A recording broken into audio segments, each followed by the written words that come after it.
Irmão, nós estamos finalizando então o livro de Shemot, com as duas parashot, Vayakel Pekudei, a 22ª e a 23ª parashot.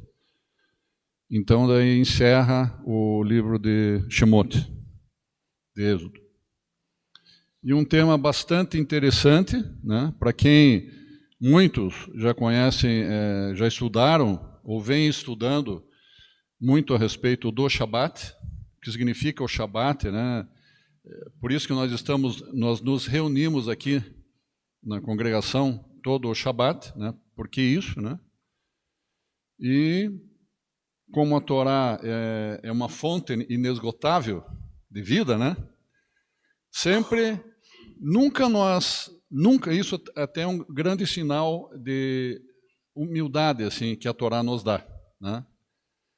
Nunca alguém pode chegar, com exceção de Hashem, e dizer, eu sei tudo, eu já estudei muito a Torá, eu sei. Não, é inesgotável, não tem fim, né? O que nós podemos aprender com a Torá. É algo inesgotável, é uma fonte que jorra todo dia.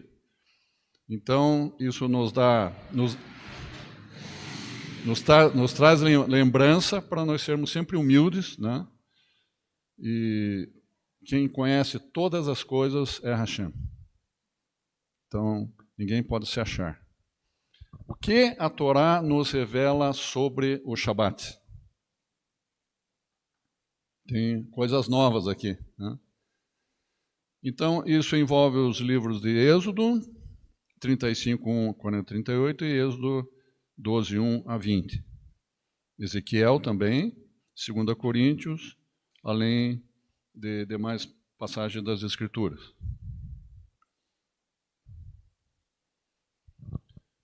Um breve resumo dessas duas parashot. Inicia já sobre o Shabat. Esse é um detalhe bem importante, porque eu peguei essa temática, né? Essas duas porções, na verdade, elas começam com o tema de hoje, o Shabat. Então, não é simplesmente uma escolha aleatória para falar essa manhã. É a chave dessas duas porções, né? Os utensílios do Mishkan, a prontidão do povo em trazer ofertas. Hashem chama Bezalel e Oliabe, artesãos. Moshe entrega aos obreiros as ofertas do povo. As cortinas do Mishkan, a coberta de peles e as tábuas, o véu e as colunas, a arca, o propiciatório, a mesa, o candelabro, o altar de incenso, o altar de holocausto, a bacia de bronze, o átrio. E referente a Parashá Pekudei, a enumeração das coisas do Mishkan, as vestes dos sacerdotes, os utensílios do Mishkan completados. Hashem manda Moisés levantar o Mishkan, e o Mishkan é levantado, finalmente ele é levantado, e a nuvem cobre o Mishkan. Então, nós vemos em todas essas parashot, que vem lá do final de Mishpatim para cá, todas essas parashot envolvem os elementos para a construção do Mishkan e o levantar final do Mishkan, e a nuvem que estava sobre o Sinai, ela vem e fica sobre o Mishkan. Então, qual que é também a temática final com o Mishkan? Qual que é uma das funções do Mishkan? É a presença de Hashem dentre o povo, né? E o descanso. O Eterno sempre ele quer o nosso descanso, a nossa plenitude, a nossa paz no meio, junto com Ele. Ele junto conosco e nós junto com Ele.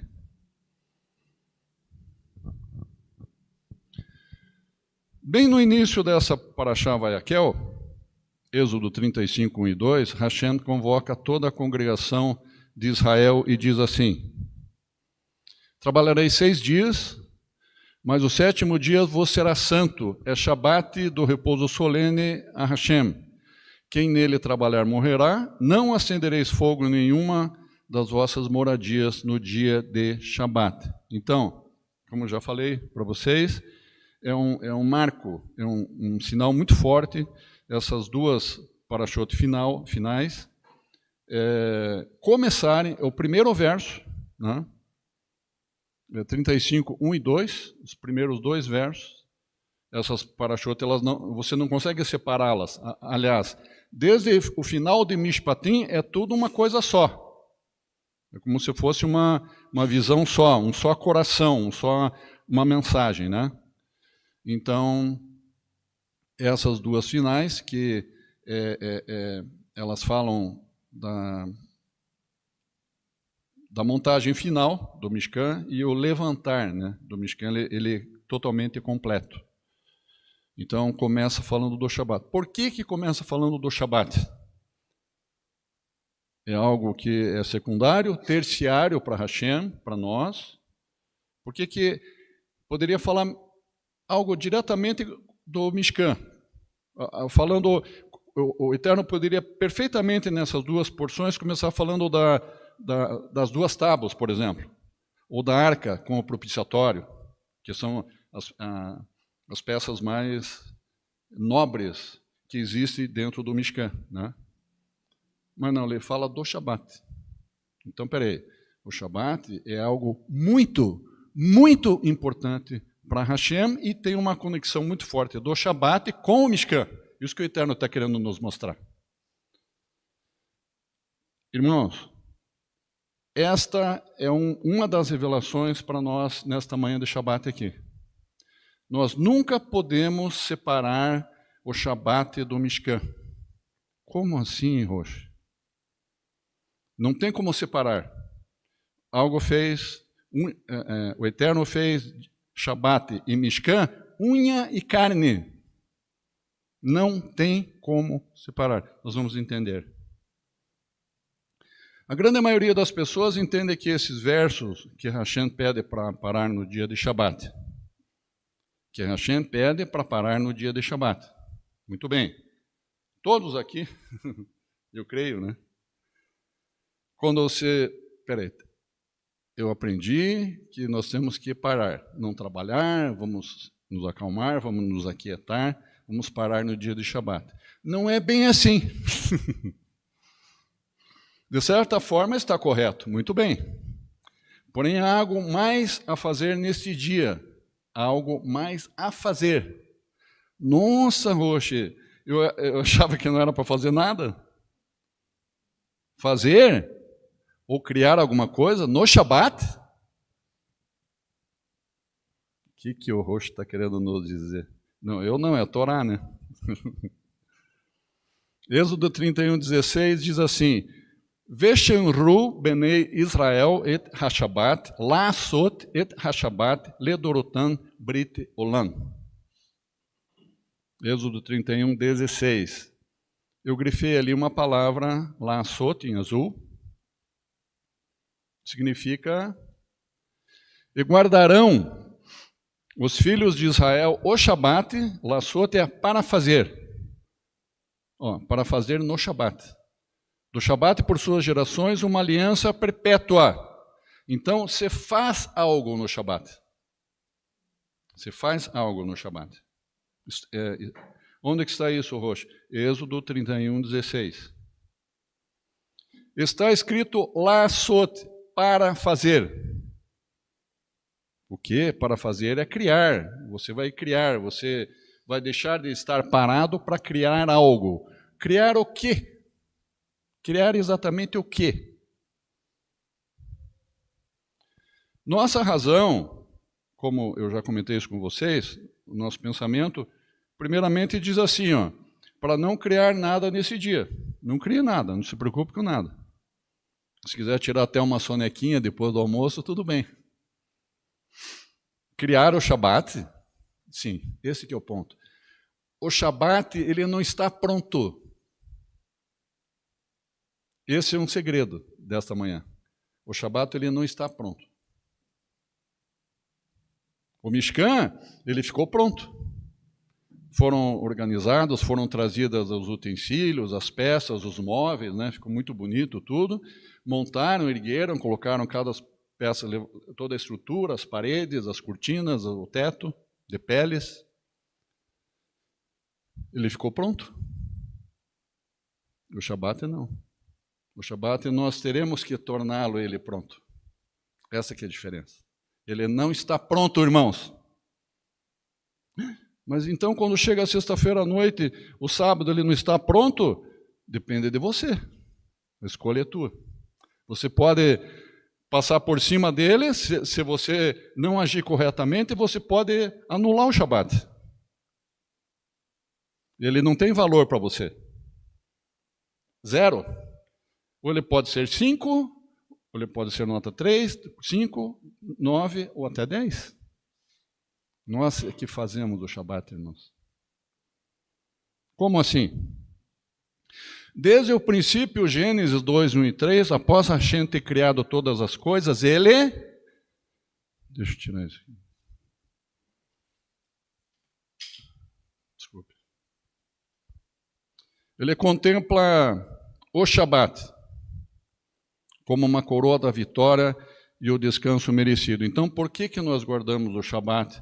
Por que nós nos batizamos? O exemplo vem da onde? Vem do alto. O exemplo vem de Hashem, vem do Messias.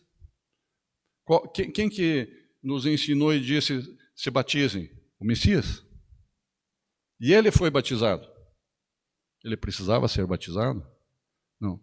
O exemplo vem do alto, irmãos. E Hashem fez primeiro. Hashem guardou primeiro o Shabat. Ele diz, façam como eu fiz. Ele contempla o Shabat como uma coroa da vitória e o descanso merecido de tudo que ele fez. E na Parashá Itró, Êxodo 20, o quarto mandamento das palavras é tão forte, daí como Hashem fez isso, ele incluiu o Shabat nas 10 palavras. Isso é muito forte, irmãos. As 10 palavras estão na primeira tábua ou na segunda? O Shabat está escrito isso na primeira tábua ou na segunda tábua? Qual? Então, é muito importante. Está na primeira tábua. É muito importante, irmãos. Por acaso está escrito Mishkan nas tábuas? Levantem o Mishkan e entrem dentro dele? Não. Então, aqui a gente vê que o Shabat é mais importante que o Mishkan. Nossa, nunca tinha parado para pensar nisso.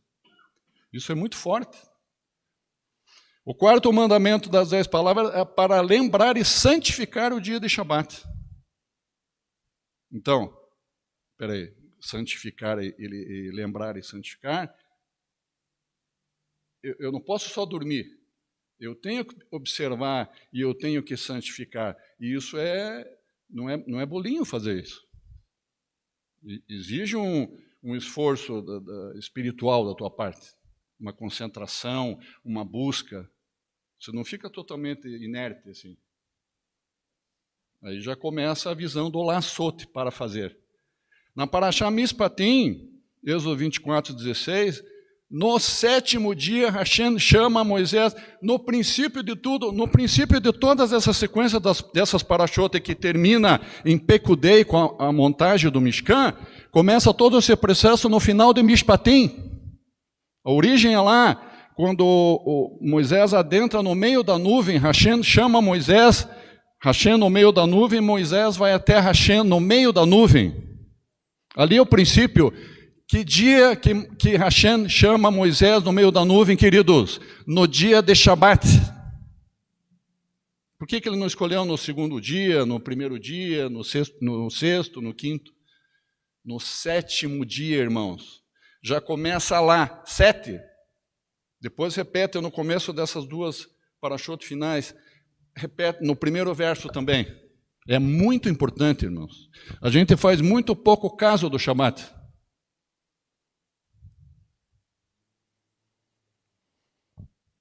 Olá.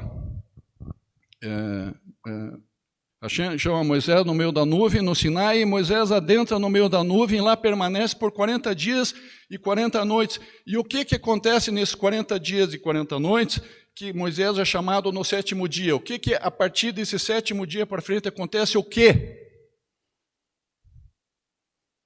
Olhem a conexão direta do Shabat, ele entra no 7º dia. Dali para frente, o Eterno começa a falar todos os utensílios do Mishkan para ele, nesses 40 dias. Período em que Hashem explica a Moisés todos os detalhes para a construção do Mishkan. Ó, 7º dia, o Mishkan, então, aquela cola Super Bonder, Shabat e Mishkan, estão assim, ó. Dá um solvente aí, né? Não tem como separar. Já ali, tem outras passagens também que fala disso, que está grudado. Verso sobre o Shabat. Ó, não bastou Mishpatim no 7º dia, não bastou no começo da Parashá Vayel, que é falar sobre o Shabat. Ele vai falando em diversas etapas até o levantar do Mishkan. Ele vai falando várias vezes sobre o Shabat. Ó, na Parashá Mishpatim, agora na Parashot Terumah e Tetzaveh, que é logo em seguida de Mishpatim, Êxodo 31, 12 a 18, cita sobre o Shabat. Parashá Kitissá, Êxodo 34, 21, 6 dias trabalharás e no 7º dia descansarás. De novo Shabat. Do nada, assim, ele está falando sobre os elementos do Mishkan, dele para aquele elemento do Mishkan, lá, uma mesa, o propiciatório, um vaso, alguma coisa, a menorá, ele para ali e fala sobre o Shabat.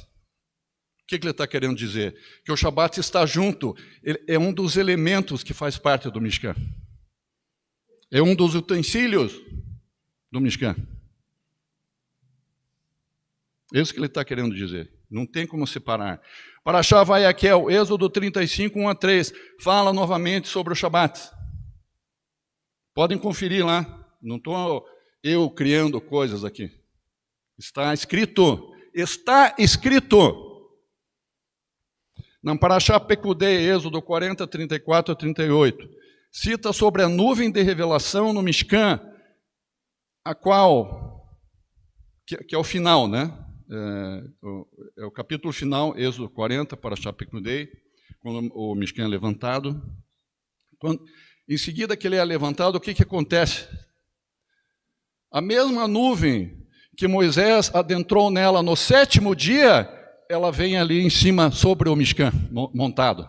Quer dizer, o 7º dia está junto. Não tem como separar. Do alto do Sinai, sobre o Mishkan, o 7º dia está ali junto. E qual que é uma das funções do Mishkan? É a presença de Hashem ali para trazer descanso para o povo. Não tem como separar o Shabat. Hoje você está sendo insistente. Não, a Torá que está sendo insistente. Você está sendo repetitiva. A Torá que está sendo repetitiva, irmãos. Eu sou só um porta-voz aqui de Hashem.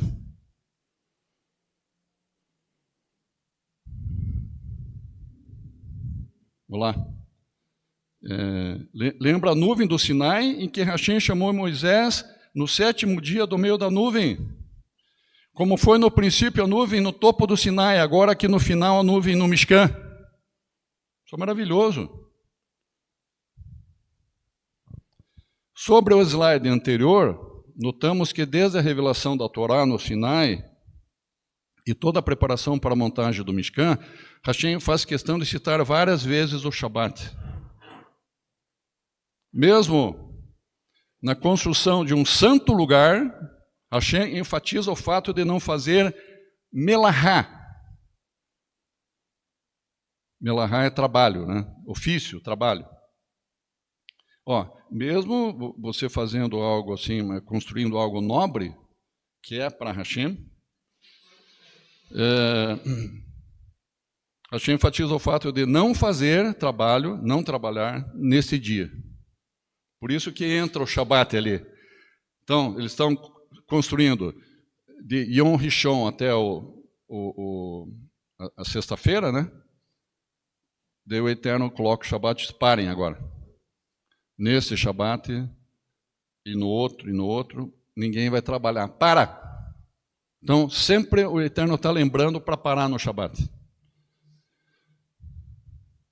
E a nuvem da revelação sobre o Mishkan representa Hashem saindo do seu mundo e vindo até o nosso mundo para estar entre nós. Muito bem. Ele sai lá do topo do Sinai e desce até junto ao povo lá no deserto. Mas o que então o Mishkan tem a ver com o Shabat e Hashem vindo até nós? Qual que é essa conexão? Vejamos o princípio. Sabemos que o jardim, o Gan Eden, o jardim do Éden, era um lugar sobrenatural de Hashem. Bem interessante essa parte aqui, preste atenção. Vou colocar uma aguinha no radiador.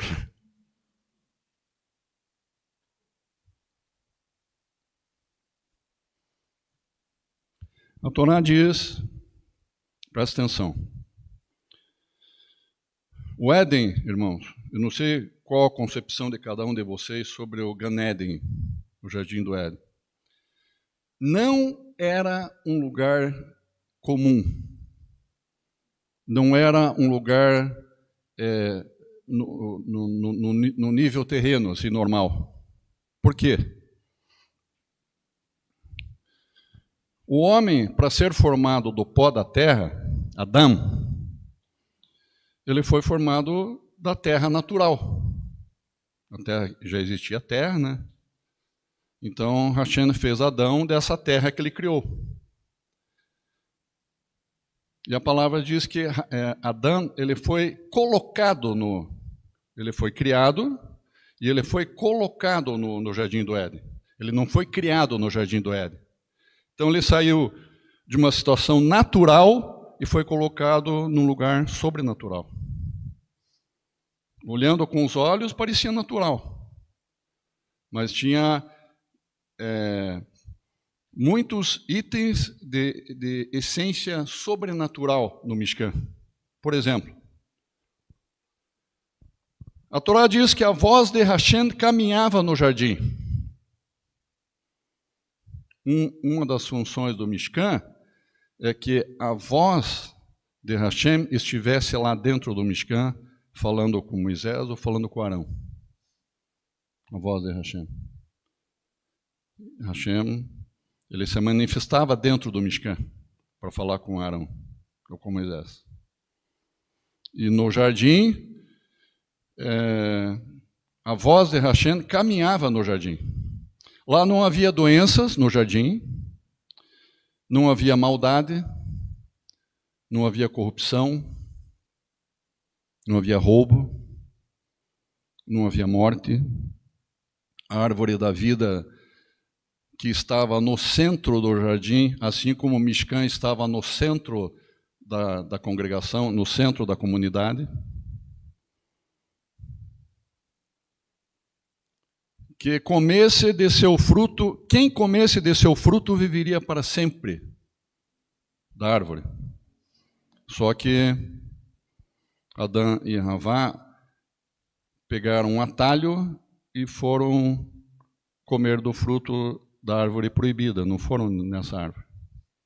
Escolheram muito mal, não foram nem um pouco sábios, né?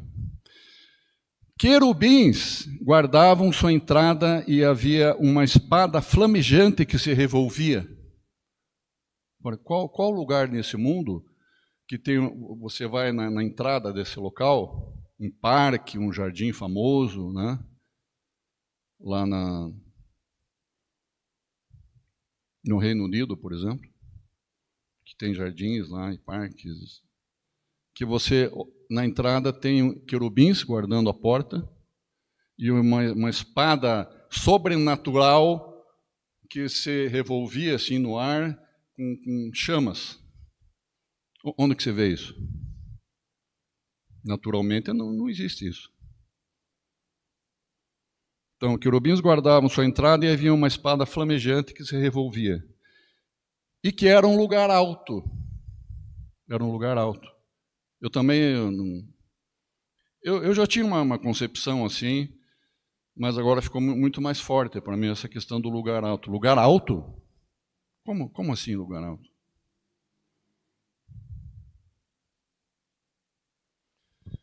Em Ezequiel 28, 13 e 14, Ezequiel descreve o Éden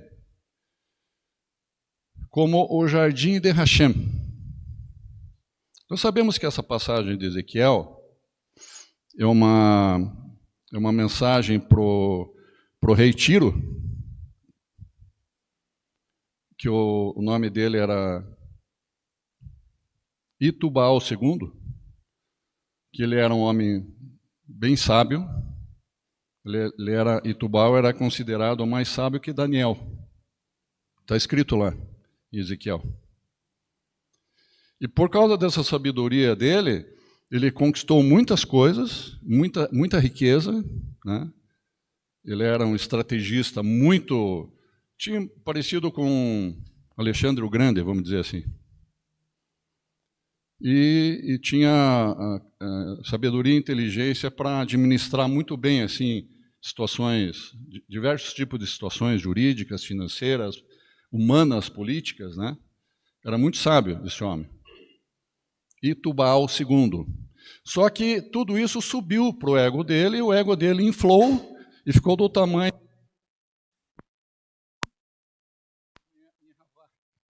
Ela se sentiu a deusa quando ela aceitou a sugestão da serpente, e a serpente disse para Havá: sereis como Deus. Ela, opa, isso é bastante interessante. Eu vou dominar o mundo. Como um terrível engano, né? E Tubal também cometeu esse terrível engano. Ele caiu nas lábias da serpente, Tubal, né? Subiu para a cabeça dele e ele se achou o Deus também.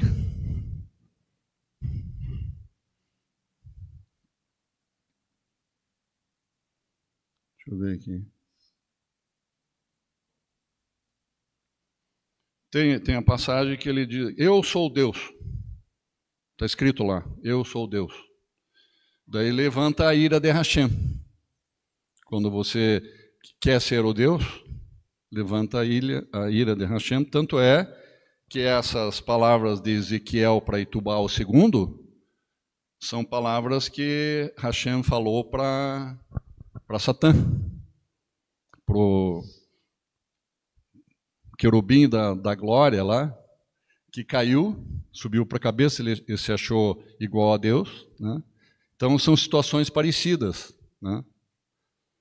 Pecados parecidos. Por isso que essa mensagem de Hashem para Satã, quando houve a queda, ele diz para Ezequiel falar para Itubal essa mensagem. Entenderam? E é uma mensagem muito forte, né? Estivesse no Éden, Ezequiel falando para Itubal, estivesse no Éden, jardim de Hashem, jardim de Hashem, não é qualquer jardim, Éden. De toda a pedra preciosa era a tua cobertura, sardônia, topázio, diamante, turquesa, ônix, jaspe, safira, carbúnculo, esmeralda e ouro. Em ti se faziam os teus tambores e os teus pífaros. No dia em que foste criado, foram preparados. Tu és o querubim ungido para cobrir e te estabeleci no Monte Santo de Hashem. Como Éden é visto. No Monte Santo de Hashem. Então aqui está um sinal muito forte, falado pelo profeta Ezequiel, que o Éden, ele não ficava no mesmo nível do solo terreno. Mas será que ele ficava numa nuvem roxa? Não estou falando disso. Não vamos tornar tão sobrenatural. Né? Ele ficava num lugar alto. Tem algumas pistas sobre o lugar alto. Uma delas é essa palavra de Ezequiel, né? Ezequiel 28, 13 e 14. Tem mais alguma coisa em Ezequiel 31, 9, 16 e 18, que fala no jardim de Hashem novamente, né? Tudo palavras que foram ditas para Satã, para o anjo, que era o anjo que estava na glória lá, né? Mas sempre ele abaixo, claro, abaixo de Hashem, sem dúvida, até que um dia toda essa glória que Hashem concedeu para ele veio para cá. Ó. O ego infla. O ego inflou, queridos. Seu ego infla, você vai bater de frente com Hashem. Portanto, não deixem o ego inflar. Sempre estejam com um alfinetinho no bolso ou na bolsa. Qualquer coisa você, pum, estoura o balão. Alfinete. Vamos lá, onde é que eu parei aqui?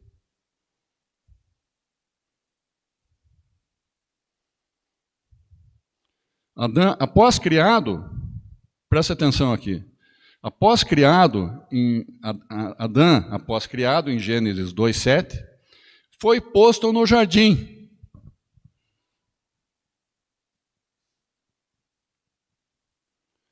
Então formou o Senhor Deus ao homem do pó da terra, ele soprou nas narinas o fôlego de vida, e o homem passou a ser alma vivente. E plantou Hashem um jardim no Éden, na banda do Oriente, e nele pôs o homem que havia formado. Observe uma coisa aqui muito interessante, irmãos. Lembra da conexão que o Mishkan está grudado com o Shabat?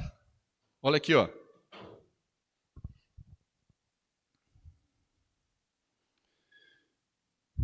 O que está escrito no verso 8? E plantou Deus um jardim. Ó, no verso 7 fala da criação de Adão.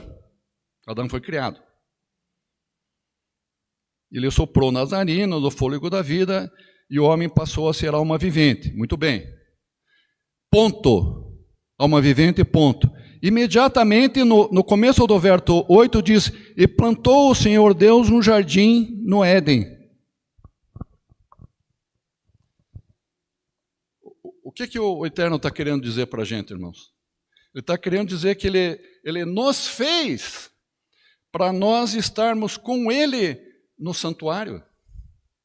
Ele não fez para a gente ficar no mundão aí, perdido, no mundo que jaz nas trevas. Ele nos fez e já nos colocou num santuário junto com Ele. Imediatamente, Ele não ficou esperando meses, anos, séculos. Então, eu quero que vocês entendam que esse jardim era um Mishkan de Hashem, era um santuário. Isso que a Torá está nos dizendo. O Mishkan era um santuário de Hashem, num lugar alto. Como assim lugar alto? Onde que está escrito isso? Uma dica a Ezequiel. É mesmo, Ezequiel é um grande profeta, ele não ia falar qualquer coisa. É alto? Podemos botar fé em Ezequiel? Sim ou não? Claro que sim. Alguém tem... Não, Ezequiel é um profeta meio mercenário. Claro que não. Não estamos falando de Bilã. Estamos falando de Ezequiel. É outro departamento. Então, qual que é a outra dica? Irmãos, eu tenho formação em arquitetura, então a gente conhece um pouco assim de geografia, geologia, né, essas coisas assim. Então, não sou especialista nessa área, mas um pouco a gente conhece. Então, o que eu quero dizer para vocês é o seguinte, vocês já viram, eu nunca vi, se alguém encontrar, me avisa que eu quero tirar uma foto desse lugar. Algum de vocês já viram um rio nascendo na areia do mar? No nível do mar, assim, está aqui o mar, e daí tem um rio aqui. A fonte do rio, ali no nível do mar, assim. Pode ter perto do mar, mas se o mar está aqui e tem um morro, lá da metade para cima do morro tem uma fonte. Aí, opa, aí é diferente.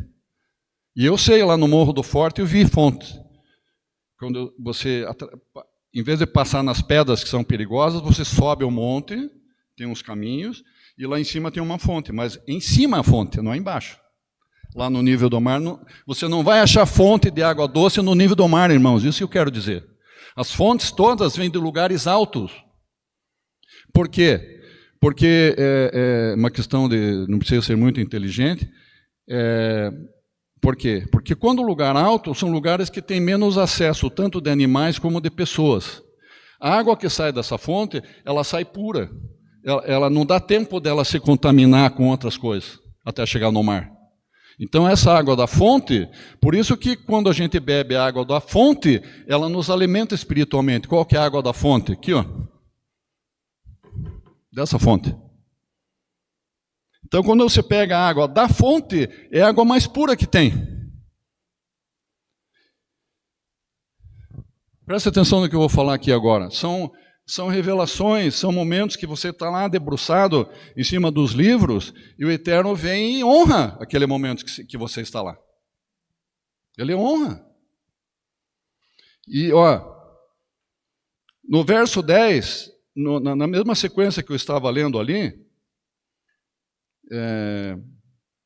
no verso 10 de Bereshit 2, diz assim, ó, e saía um rio do Éden para regar o jardim, e dali se dividia, repartindo-se em 4 braços.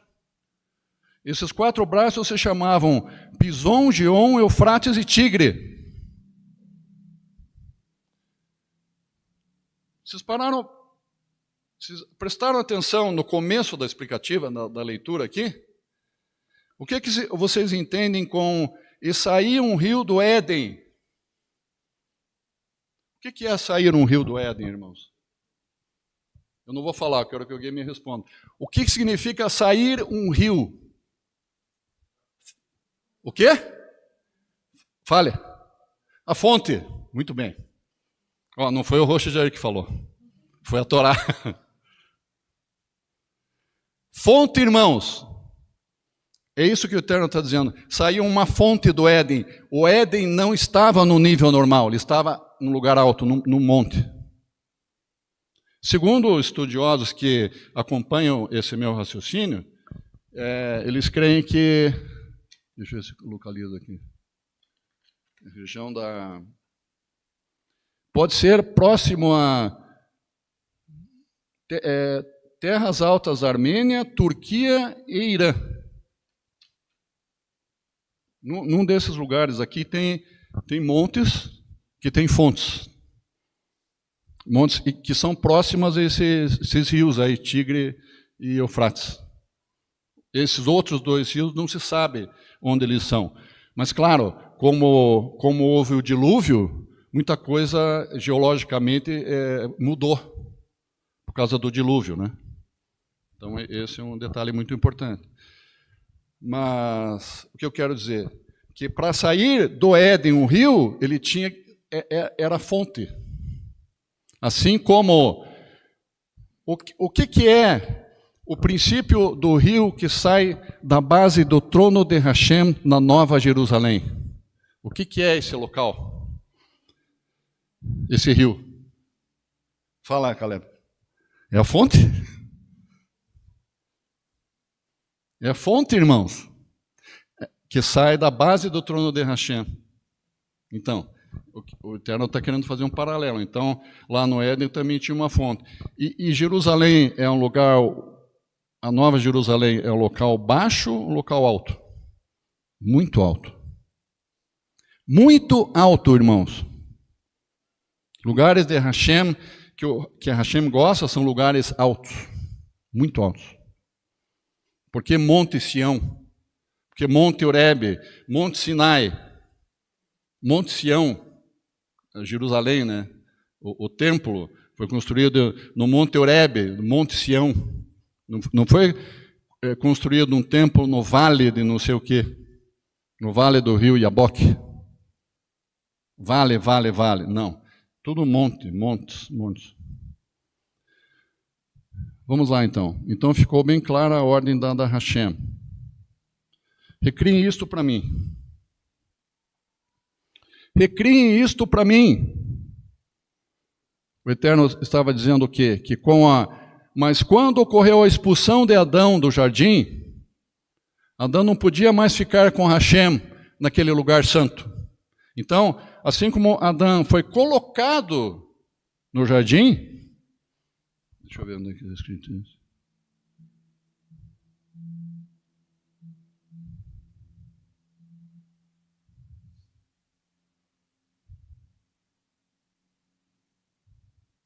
Plantou o Senhor Deus um jardim no Éden, na banda do Oriente, e pôs, verso 8, 2:8. E plantou o Senhor Deus um jardim no Éden, da banda do Oriente, e pôs nele o homem que havia formado. Pôs, ele não foi criado lá. Então, da mesma forma que Adão foi posto nesse lugar santo, Adão foi tirado desse local santo porque ele fracassou, ele pecou. E daí, em seguida, Hashem diz, e pensa, né? Eu preciso resgatar isso. Esse é meu amor que eu tenho por Adão e Havá, eu vou resgatar isso. Eles saíram, mas eu vou resgatar isso. Vocês criam um lugar no espaço, que é o Mishkan, e criam um lugar no tempo, que é o Shabat. O Eterno diz. Notamos que tanto o Mishkan quanto o Shabat são criados, porém há uma palavra-chave que está entre os dois, que é Melahá. Como assim? Poxa, explique melhor, vou explicar. Se cria o Mishkan, se cria o tabernáculo com melahá, com trabalho, com muito trabalho, um trabalho de artista, de artesão, um trabalho top de linha, de pessoas de alto nível. Se cria o Mishkan com trabalho, com melahá, e se cria o Shabat sem melahá, sem trabalho. Isto é, só criamos o Shabat quando literalmente paramos, mas paramos de uma maneira. Nós paramos de uma maneira e dali para frente a gente passa a vislumbrar as coisas com os nossos olhos espirituais. Nós abrimos aí nossa... Quando você para, você abre o teu coração do teu espírito para Hashem agir. Você abre a porta. Como assim? Eu e as perguntinhas, as perguntinhas do Roxo.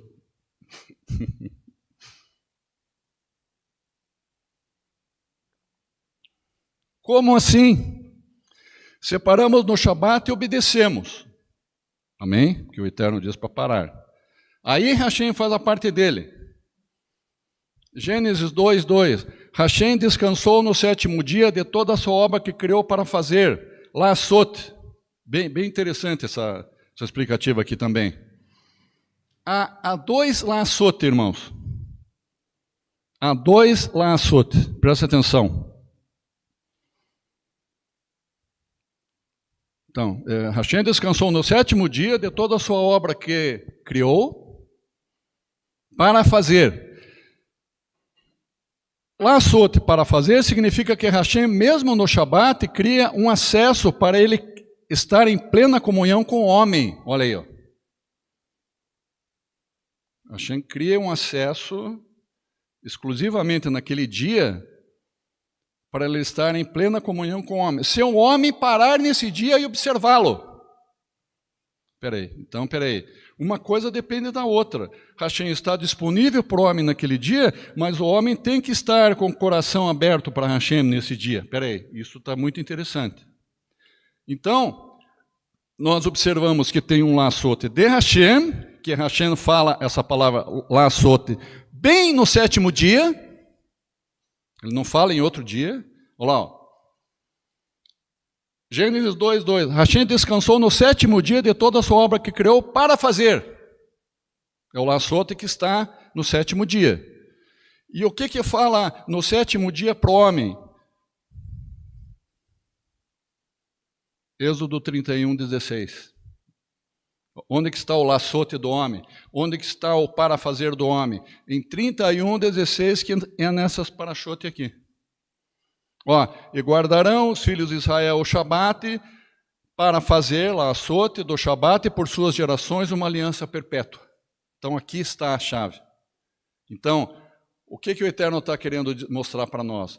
que tem que haver uma fusão do lá sóteo para fazer de Hashem, de Gênesis 2:2, com o lá sóteo do homem, Êxodo 31:16. Uma fusão desses dois lá sóteo para fazer. Fundindo esses dois lá sóteo, vem o Shabat.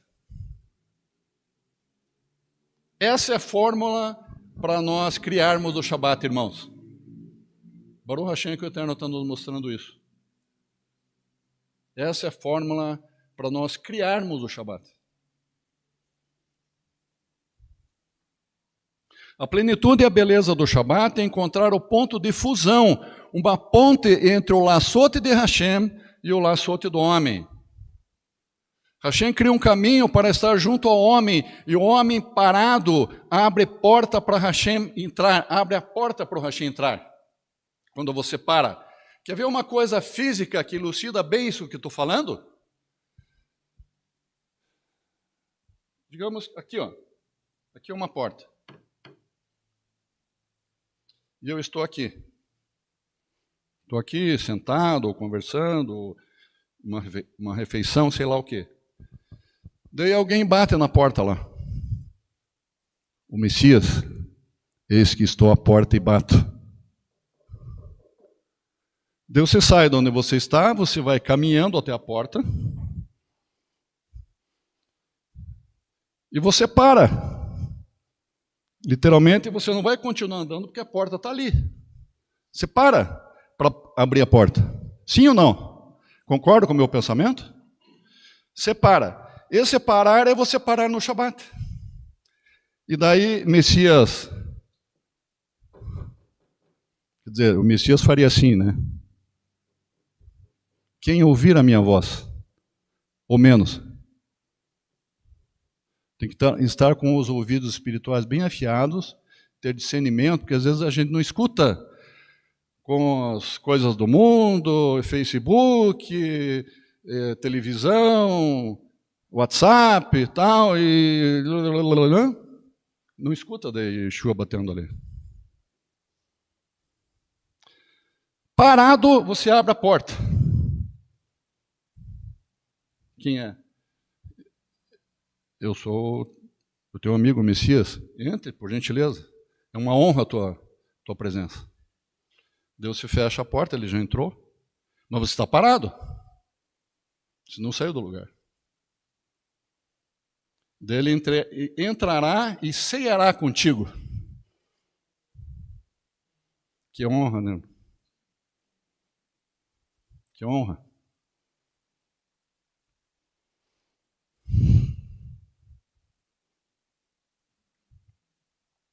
Nós não merecemos isso. Isso que é o Shabat, irmãos.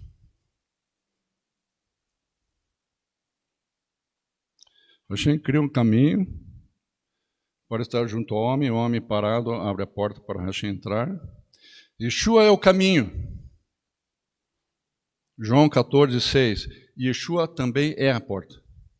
Eis que eu sou a porta e estou nela e bato na porta. Quem ouvir a minha voz,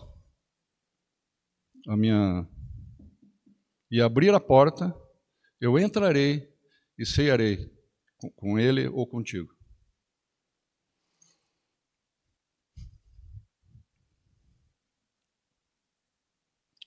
Parar não significa inatividade, mas obediência, escolha e posicionamento espiritual. Alguém por acaso consegue abrir a porta caminhando? Você vai abrir e bate na porta? Não tem como. Você vai parar. Essa parada e você abrir a porta é o Shabat, irmãos. Isso é o Shabat.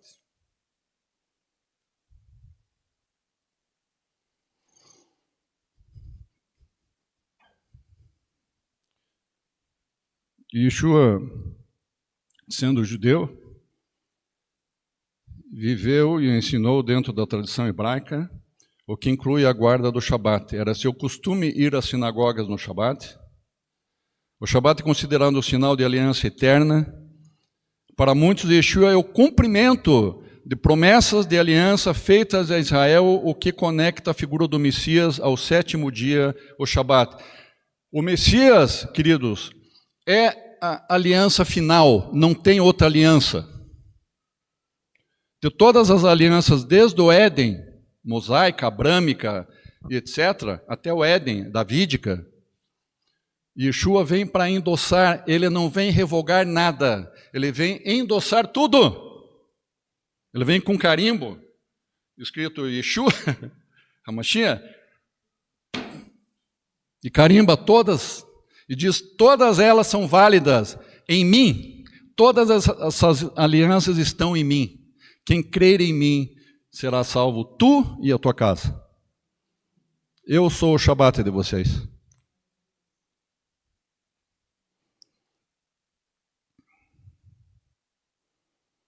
O Shabat é considerado um sinal de aliança eterna, para muitos Yeshua, né? Eu já falei sobre isso.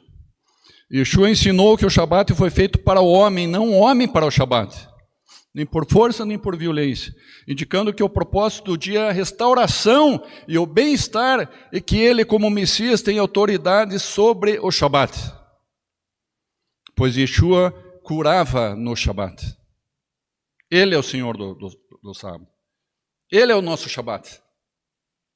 Por isso que o Shabat é hiper importante, porque é como se fosse o Messias, é um dia, é um tempo eterno, é um dia eterno do Messias em nós.